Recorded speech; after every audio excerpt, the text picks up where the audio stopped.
Well, he just landed the cover of Ring. There it is, the September issue. It hit stands a few weeks ago. Terence Crawford is the WBO light welterweight champ, 26-0 as a professional. Boxing, though, not the only thing that's important to him. Bud is here along with his fourth grade teacher, Jamie Fox-Nullet, and author Leo Adambiga. Good to see you guys this morning. Thanks for stopping. Hey, good to see you, buddy. Hey, We've got the champ here on the show. The big things are happening professionally. You training? What are you doing right now?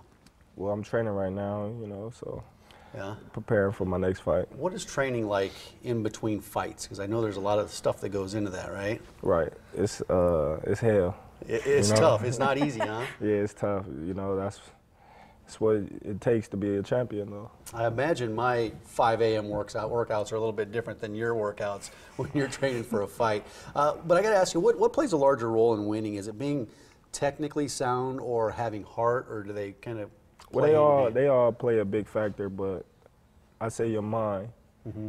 You can outthink somebody that's, more physical than you, yeah, faster or stronger. So if you can outthink somebody, then, you got the edge. Mentally sharp. And as we're watching some of the video right here of you taking this guy down, who's that guy? Oh, that's Thomas Delore, man. That was my last fight. That was your last one. That was a good one. But it's not just boxing that is important to you. You made this trip to Africa. I think you've been a couple times, haven't you? Right. Yeah. What was it that that sent you over there, and why? Well, I always wanted to visit Africa. Being that, that's where my roots come from. And, I was on Facebook one time and I seen my teacher, she going back and forth to Africa. And I told her, I said, I want to go. And, she thought I was playing. I was like, no, I'm for real. I want to go.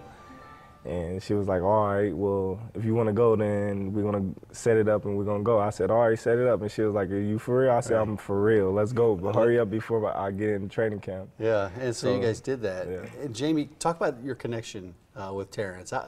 So you were his teacher at some point, right? Yep, he was in my fourth grade classroom, and he was always one of my favorites. Ornery, but a lot of fun to have. And I had just messaged him on Facebook and was just kind of been following him, and I was just really proud of him. Just sent him a message, and then he's like, come to my fight. And I was actually going to be in Africa at the time, so I came back after his fight, and we met, and he's like, take me. And so we planned it and had our first trip last August. Yeah, and I think part of this is Pipeline Worldwide. Is that an organization that you work with? Explain That's what right. that is.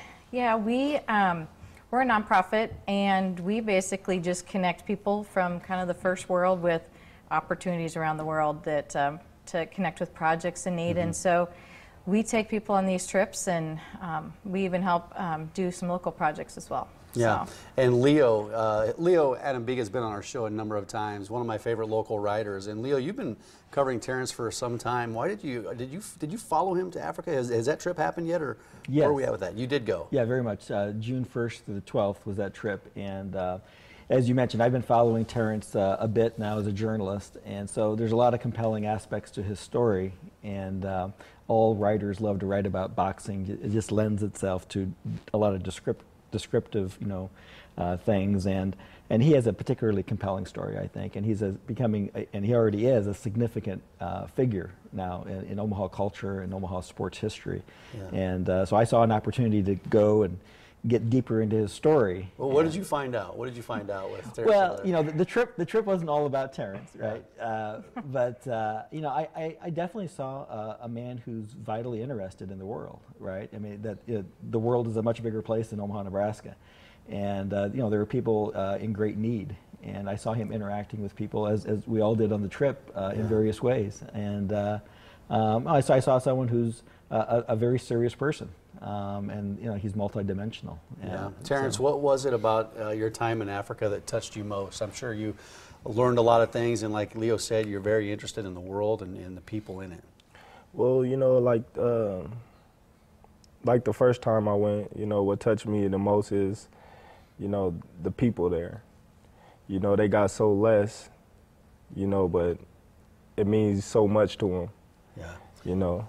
I think, and I think you're right. I think we take advantage of that a little bit over here. We have so many things over here, and we don't realize many people in other parts of the world are so less fortunate than us. Leo, where can our viewers find these stories from Africa that you told of Terence and the people over there? So I've been writing a collection of stories or a series of stories related to the experience, and the Reader newspaper, certainly people can go online and find that story.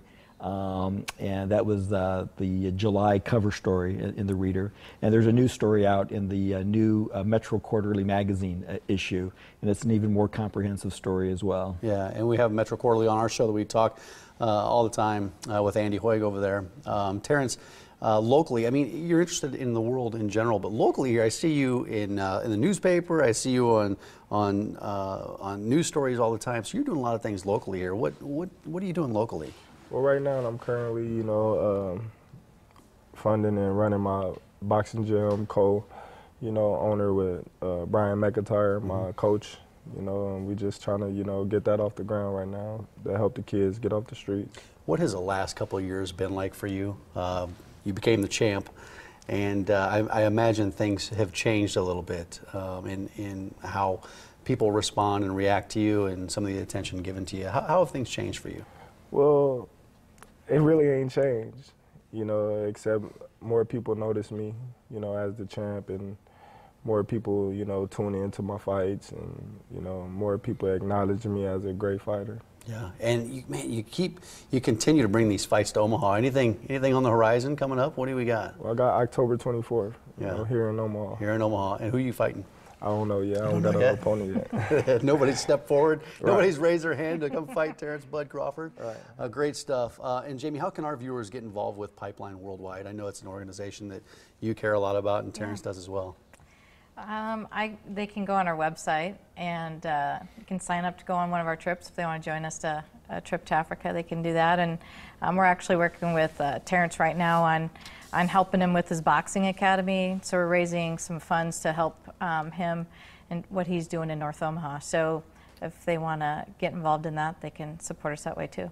Awesome. Great cause. Thanks for your time this morning. Terence, come back and talk to us after your next fight, all right? Appreciate it. Thanks a lot. Jamie, nice to meet you. Leo, good to see you again. Thanks, Mike. All right, guests of the Morning Blend start their day with coffee from Pears Gourmet, the official coffee of the Morning Blend. Learn more online at omahamorningblend.com. All right, next, the subject of NukaCare, how it works and the difference it made for one woman. Our back-to-school panel is back on the show today at 9:27. They'll take on screen time and grooming.